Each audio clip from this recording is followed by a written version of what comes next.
Hi everyone, welcome. I am pretty excited today about this video because it allows me to show my I am decks.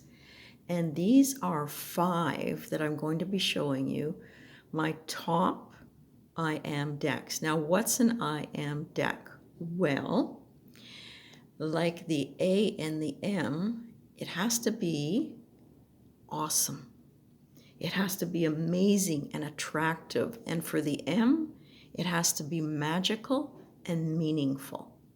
So I hope you stick around because I'm about to bring out my awesome and magical decks. But before we get started, I just wanted to put this out here.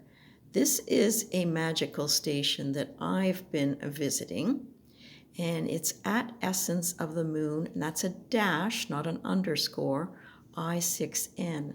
And there's a lovely woman on there, Selena, and she has some very magical stuff.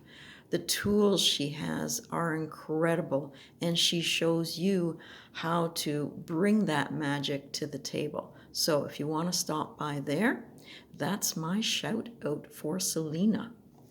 Okay, let's continue. So we know the decks have to be awesome. They have to be amazing and attractive. And they have to be able to empower me. Now, that's where I look for the magical, the mysterious, and an energy maybe that runs through the deck and it just calls to me. And it's a deck I can take to the altar and create a positive shift forward with my energy.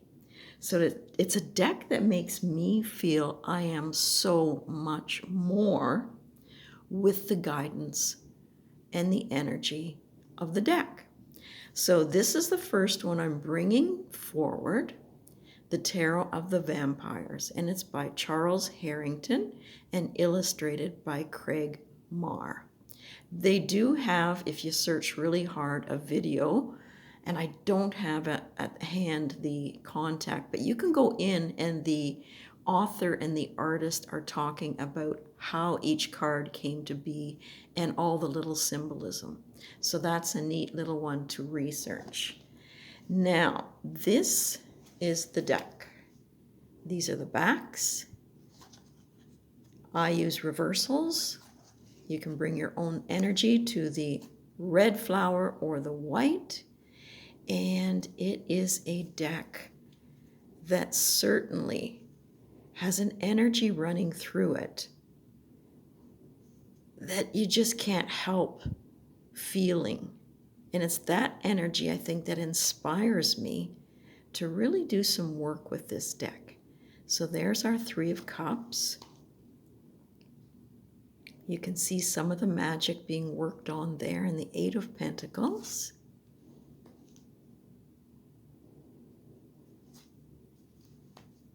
It's working through anything that's giving you a little bit of struggle.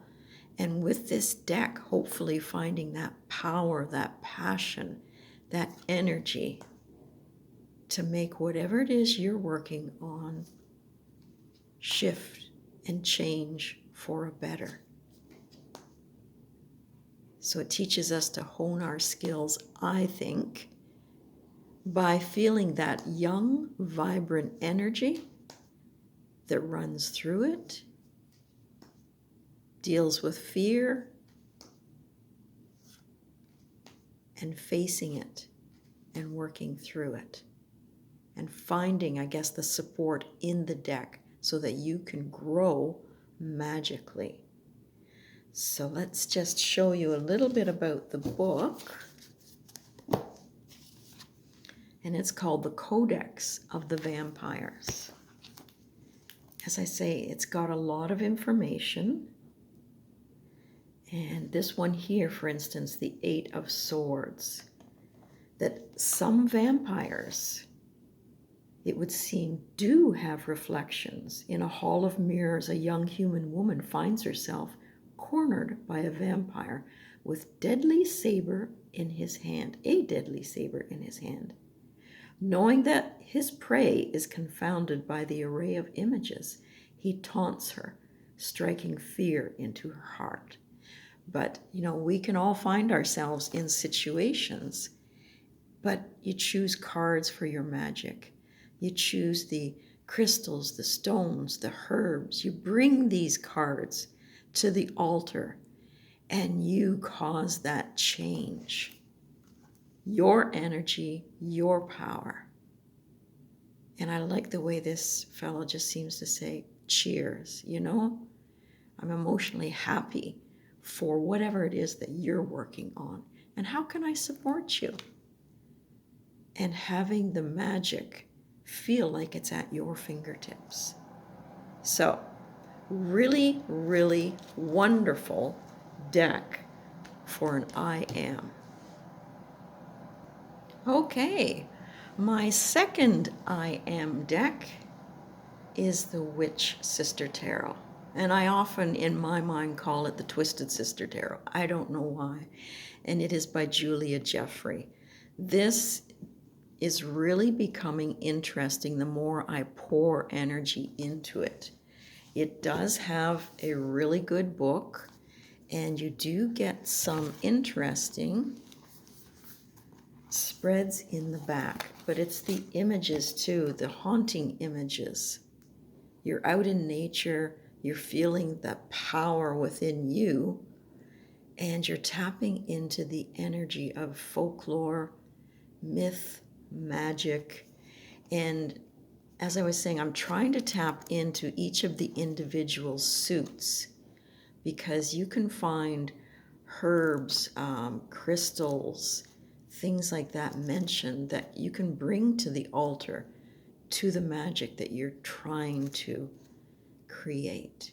It is massively powerful. And there's a lot, as I said, to be found in the writing. But let's take a look at the cards.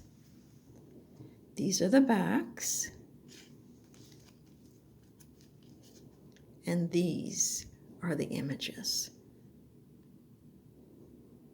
So yes, that would probably be the Pope card, but we're tapping into the energy of nature through the crone here, her wisdom, her power, and she's lighting our way. Then we have a little bit of glare, as you can see, even though I have no lights on, just the camera. There's the Fool. I love the spinner of the threads. We can spin the threads of our lives ourselves. It's so powerful to bring what you have within you, combine it with some of this energy, and create.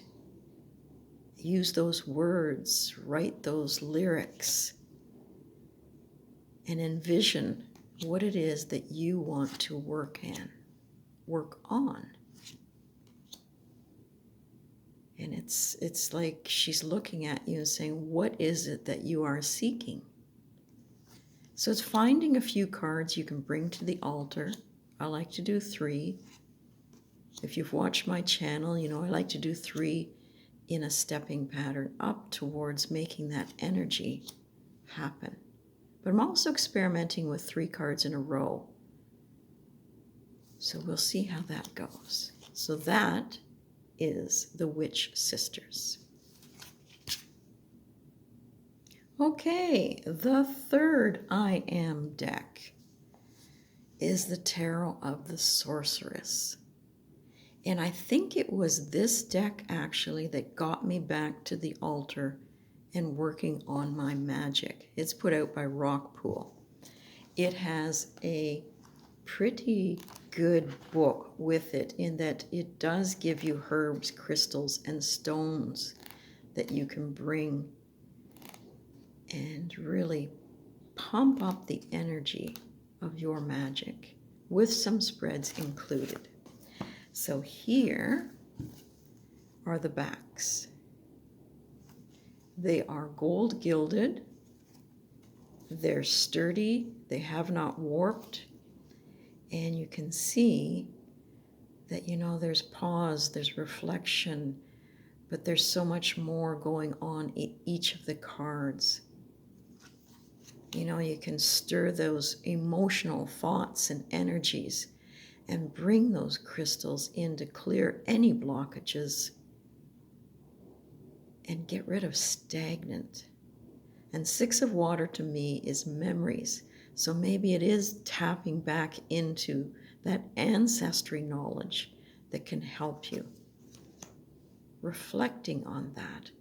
There is our 4 of air, bringing in the universal energy, lighting that magical candle.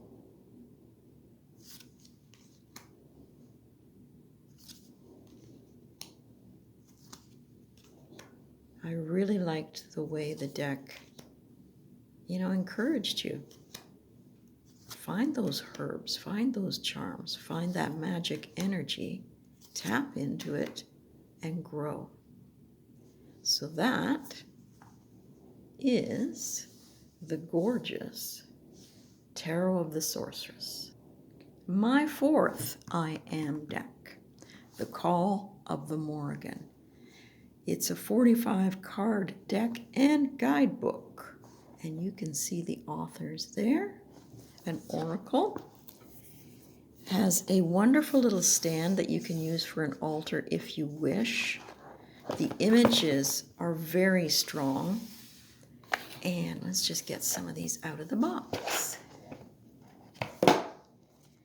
So the book, to me, and I stand by it to date, this seems like the most natural spell book for me.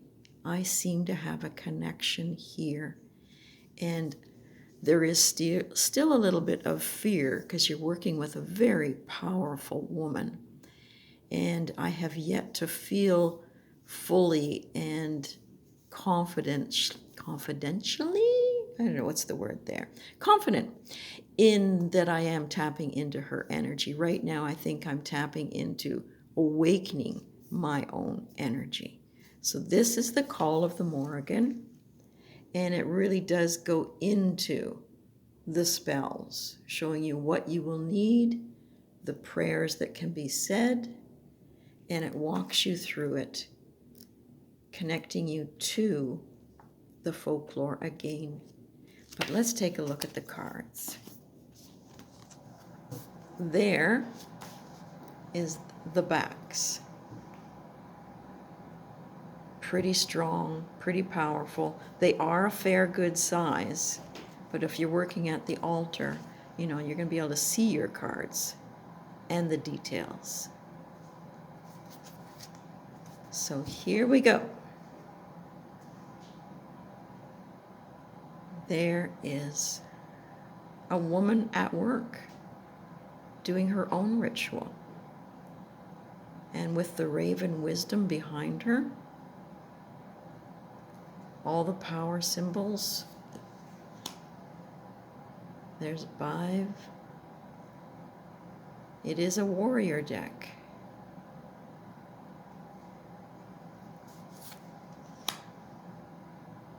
The Sword of Nuada.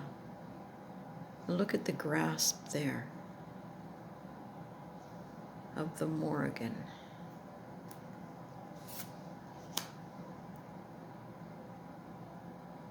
And this one reminds me that, it's in the details that all the magic can happen and grow, and the focus that she has. You can bring in animal energy.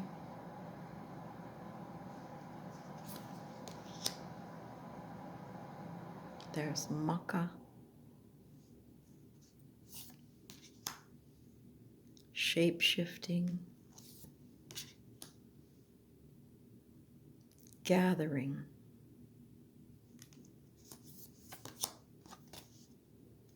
It's an interesting card. The twists and the turns almost of the energy and the flexibility to move that energy. And the Sorceress. And I think the Crow Tarot goes well with this.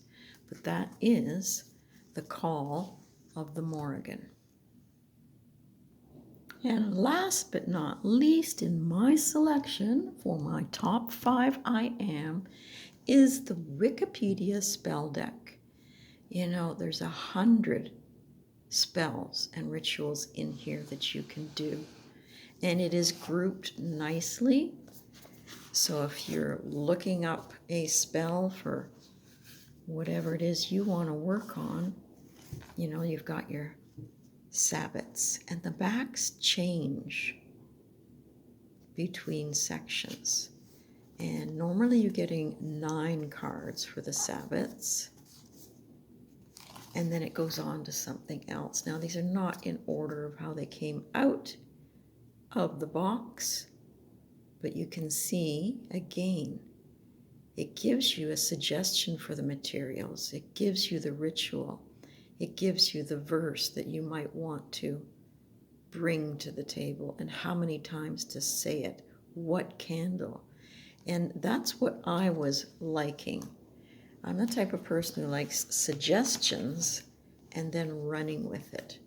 So there's spirituality, there's family.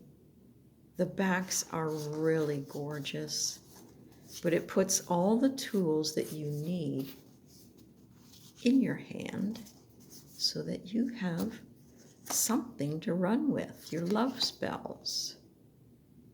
Help someone decide if you're right for them. There's quite a few love spells. Improve your popularity. So you're going to be working on yourself, how you present yourself when you're out in public, when you're starting to mingle and try to find that connection. There's self-care. And that's a good one for today. Say goodbye to stress. So I am working a spell with this deck, and I'm finding it quite successful. I am feeling empowered by it, and I'm just doing a simple attract more money and working on the career. Now, the money here is not as it says in the little verse down here for greed. It's the money that gives you that sense of stability, that confidence that you're being looked after, you can look after yourself, you have all your needs met. And the career, it just empowers you to move yourself forward, think more creatively, and be passionate about where you want your career to go. And I've been taking notes every time I do my spell. This happens to be the crystals that I brought towards it. It has a little dollar bill to act as a magnet. I liked the fact that I used a green, larger votive candle. It gave me a lot more room to carve those symbols that were asked to be carved upon it. I could add some more to it. It gave me room to really spell out the words. I used 3 citrine smalls and 1 large. I added in essential oils, herbs, and I have a table set up where I'm doing this, and I'm bringing fresh herbs to the table as an offering every time I light the candle and do the incantations. But it really is something that's nice to work with. And I prefer the slower method. I don't like to just do a spell and the first time it's done, it's gone. I like to think that I can build the energy, build the power, and learn as I go along. I'm bringing in the days of the week, the planets. I added some crystals into this too, some jade for luck. And they're getting blended in and melted in with the wax. And then I'll have to decide where I'm going to take the candle when it is no longer usable. But for now, it has brought me a lot of pleasure, and I am feeling empowered using it. And I just thought I'd put that out there, and I would love to see your decks that are your I am decks. What decks are really awesome to you, amazing to you, attractive, and they really bring out some meaning and they make you feel magical, that you can conquer and do anything. So I'm going to leave it there for today and get this video up and go about doing some more magic for myself. And I hope everyone finds this exciting and gets them looking at their decks. And I'm finding the ones that empower you. So I'll catch you back here again. I've got ink on my finger, I just noticed, because I was doing the writing on the I am. And because it's plastic, it didn't really want to stick. And those pens always get me. But that's the fun and beauty of working and creating. Enjoy your day.